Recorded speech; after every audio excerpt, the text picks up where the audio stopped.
Edward Snowden's decision to flee to Hong Kong as he prepared to expose the U.S. government's secret surveillance programs may not save him from prosecution due to an extradition treaty in force since 1998.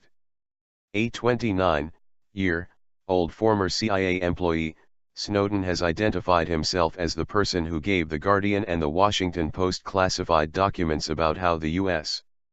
National Security Agency, NSA, obtained data from U.S. telecom and internet companies.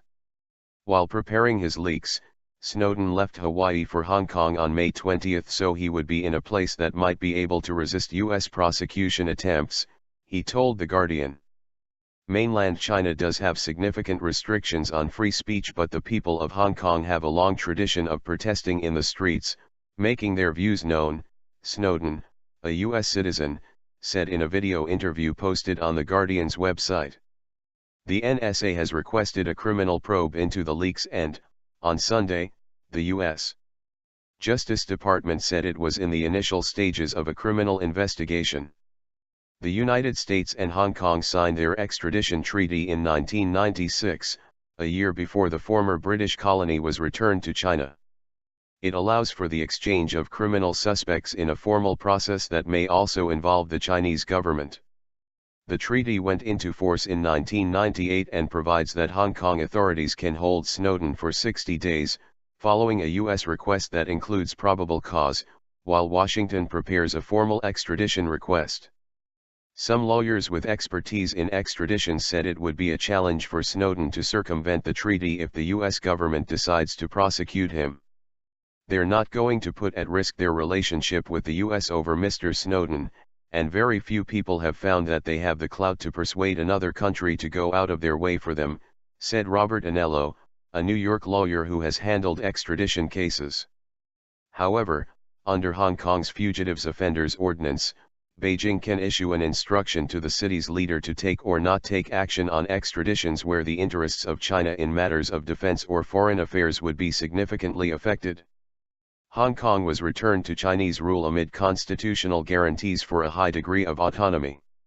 China, however, has responsibility over defense and foreign affairs and has exerted considerable behind-the-scenes influence over the financial hub's political, financial, legal and academic spheres. We've never seen the Chinese government interfere in these sorts of decisions before, said Patricia Ho, a lawyer with Daly and Associates in Hong Kong, who has dealt extensively with refugees and asylum claims in the city. The U.S. consulate in Hong Kong wouldn't comment when asked if an extradition claim would be made for Snowden. Nor would it confirm if he was still in the city. Hong Kong's Security Bureau and Justice Department also gave no immediate comment. Past cases. In March, a former equities research analyst, Trent Martin, was extradited from Hong Kong to New York to face charges of insider trading. He had been arrested in Hong Kong in December and has pleaded not guilty. Other suspects were extradited for smuggling charges, suspicion of violating controls on military exports, investment fraud charges and the alleged sale of illegal prescription drugs, according to U.S. prosecutor statements at the time. But Hong Kong has not agreed to every U.S. request for a prisoner transfer. In 2008, Hong Kong released without explanation an Iranian operative whom Washington had accused of trying to obtain embargoed airplane parts. Youssef Bushvash was in custody with a criminal complaint on file in New York, so his release angered U.S. officials. Douglas McNabb, a Houston lawyer who specializes in extradition, said he was surprised to hear that Snowden had chosen Hong Kong as a safe haven given the existing treaty. Probable cause won't be hard, McNabb said.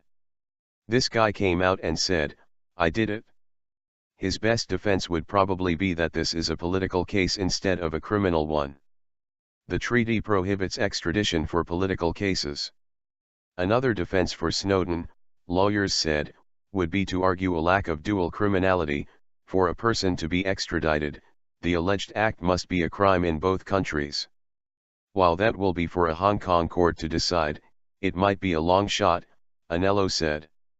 My guess is they will be able to find a law in Hong Kong that is very similar to the U.S. Espionage Act, he said. It was not immediately clear whether Snowden had a lawyer. Jess Ellen Radak, a former Justice Department lawyer who represents whistleblowers, said she expected prosecutors would try to indict him as soon as possible with voluminous Espionage Act charges followed by Interpol warrants for his arrest.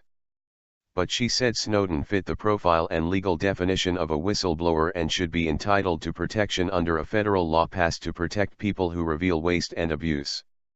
He said very clearly in statements that he's given that he was doing this to serve a public purpose, Radak said.